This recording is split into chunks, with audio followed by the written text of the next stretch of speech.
Today we are going to focus on Kerala. Kerala fight virus cases like Nipah, Zika. They have been quite efficient. The best nurses that we learn from, actually, nurses from South India, from Kerala in particular. State of India, Kerala. Keralites or Malayalams. Kerala is one state that has developed its health infrastructure really well. And the people of Kerala and the authorities of Kerala, they've done a stunning job.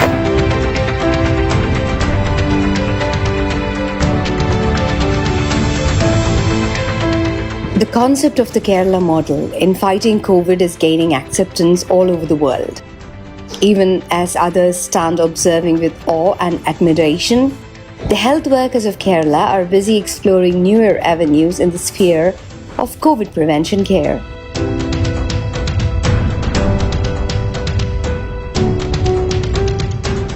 Walk-in sample kiosk or WISK is intended to avoid the challenge arising from more people testing positive for the disease or in the event of community spread.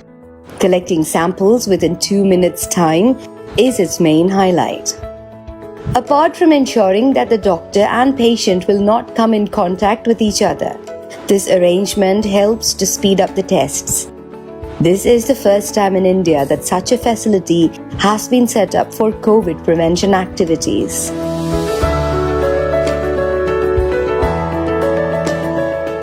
The caution exercised by Kerala in the first stage in isolating those who were suspected of the disease and subjecting them to tests, and also making those who came from foreign countries and other states undergo quarantine, has started yielding results.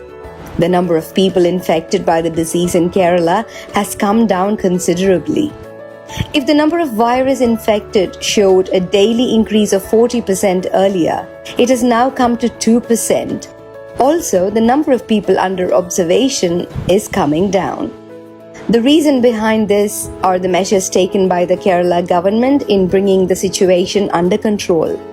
The government's promulgation of the Kerala Epidemic Ordinance 2020 is itself a proof of the seriousness of its actions.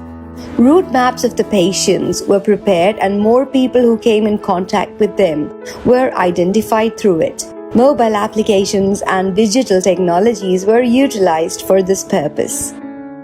Being able to accurately determine from whom the patients were infected by the virus boosted the self-confidence of the health workers. 70% of the infected persons in Kerala had either returned from foreign countries or other states. They were kept in strict quarantine, and those who came in contact with them were identified. The police, district administrations and local self-government department work in an excellent manner to implement social distancing completely. The public relations department gave strong support to the health workers. Kerala has the most number of people who recovered from COVID infection and returned to life. If 11.2% of people recovered from COVID disease in the country, the percentage is 52.24 in Kerala. The oldest people among those who recovered from the disease in the world are most likely from Kerala. The health workers in Kerala rescued people as old as 93 and 88. More people recovering from COVID disease and leaving the hospital is the positive outcome of creating a definite treatment roadmap and strictly following it. Foreigners who recovered from COVID viewed Kerala's health sector with wonderment. Whereas they have to spend huge amounts for treatments in their home countries, Kerala offered excellent facilities as a service. We shall overcome someday. Kerala is ahead of other states in the matter of coronavirus laboratory tests as well. There are 10 centers for testing in Kerala. Kerala also indigenously developed the rapid test kit that identifies the presence of the virus in 15 minutes. The first of its kind kit in India was developed by the Rajiv Gandhi Center for Biotechnology in Thiruvananthapuram. Kerala's Sri Chitra Tirunal Institute for Medical Sciences and Technology has started plasma therapy for the first time in India. This reveals the alert nature of Kerala's society in times of need. In Kasaragod district, where the COVID infection is the severest, The Kasaragod Medical College was converted into an ultra-modern COVID treatment center in a matter of just 4 days.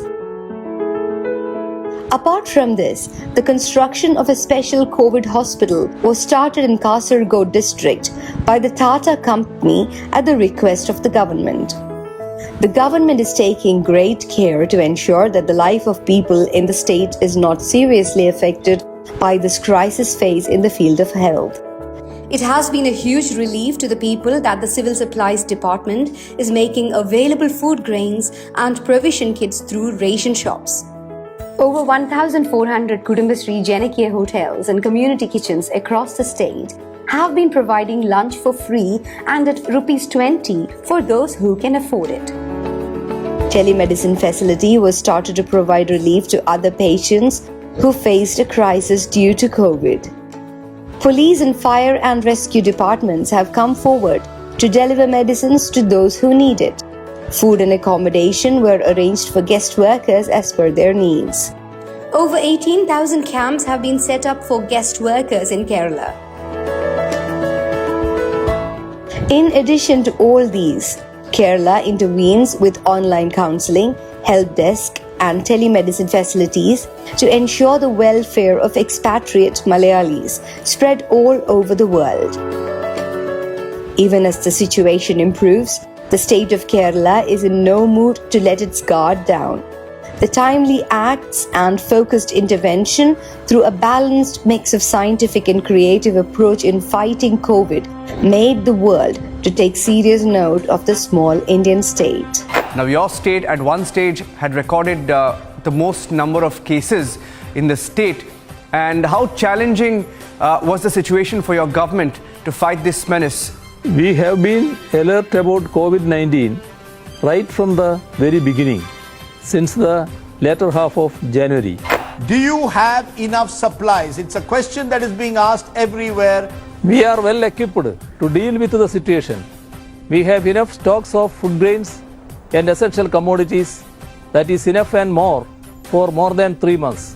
Many states have had, and your state has had as well, is the issue of migrant labor. Some people prefer to call them migrant workers. We, both government and the people of Kerala, call them guest workers.